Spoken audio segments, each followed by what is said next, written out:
मातो तिपीला में रास्ता घड़ी की उल्टी दिशा में बढ़ता है, तो यहाँ आने वाले सभी लोग घड़ी की उल्टी दिशा में परिक्रमा करते हैं।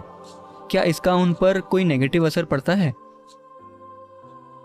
तो मातो तिपीला के चारों ओर घड़ी की उल्टी दिशा में घूमना या परिक्रमा करना, जैसा कि हम ये कहते हैं, उत्तरी गोलार्ध में इसका एक खास असर होता है।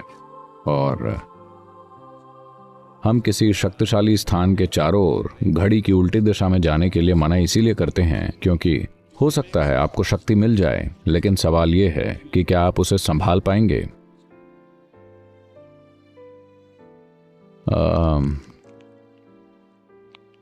अगर आपका सामना या आपका संपर्क ऐसी ऊर्जाओं से होता है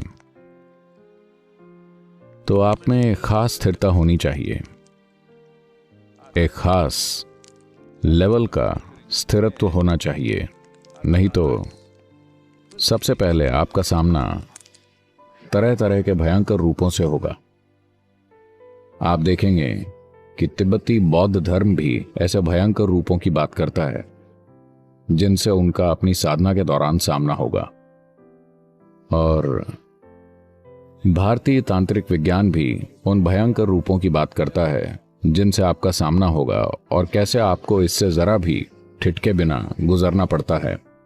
अगर आप जरा भी ठिठके तो तांत्रिक कहानियों में हर कोई ये बताता है, अगर आपको जरा सा भी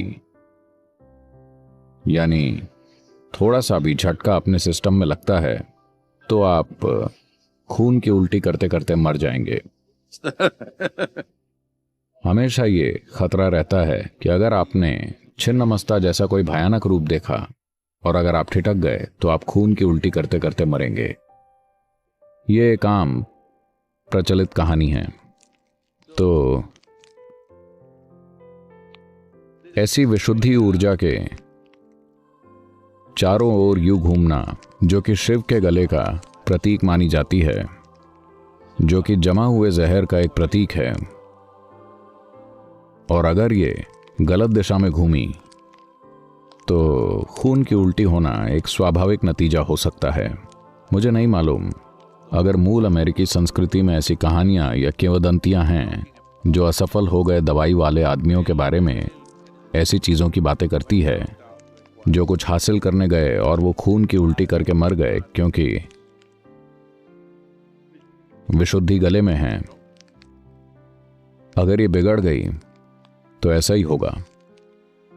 और शिव का गला नीला है क्योंकि पूरा जहर यहां पर है।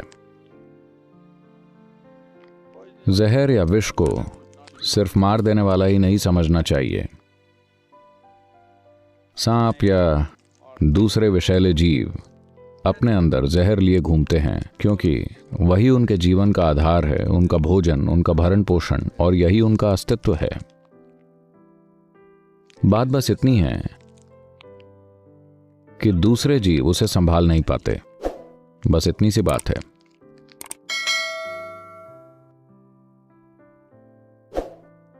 तो घड़ी की उल्टी दिशा में जाना और तंत्र की प्रैक्टिस हमेशा जुड़े हुए हैं। तंत्र विद्या का मतलब है भौतिक ऊर्जाओं से काम लेने का एक दूसरा आयाम। कुछ ऐसे कि ये अनुकूल हो सकता है या अनुकूल नहीं भी हो सकता है, लेकिन मुख्य रूप से हम सिर्फ ऊर्जा के भौतिक आयाम से काम कर रहे हैं। वो रहस्यवाद के अंतर्गत नहीं आएगा, वो आध्यात्मिक प्रक्रिया के अंतर्गत भी नहीं आएगा।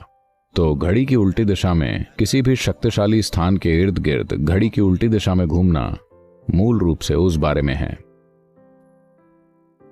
मातो तिपीला सीधा आपके कंठ पे लगता है।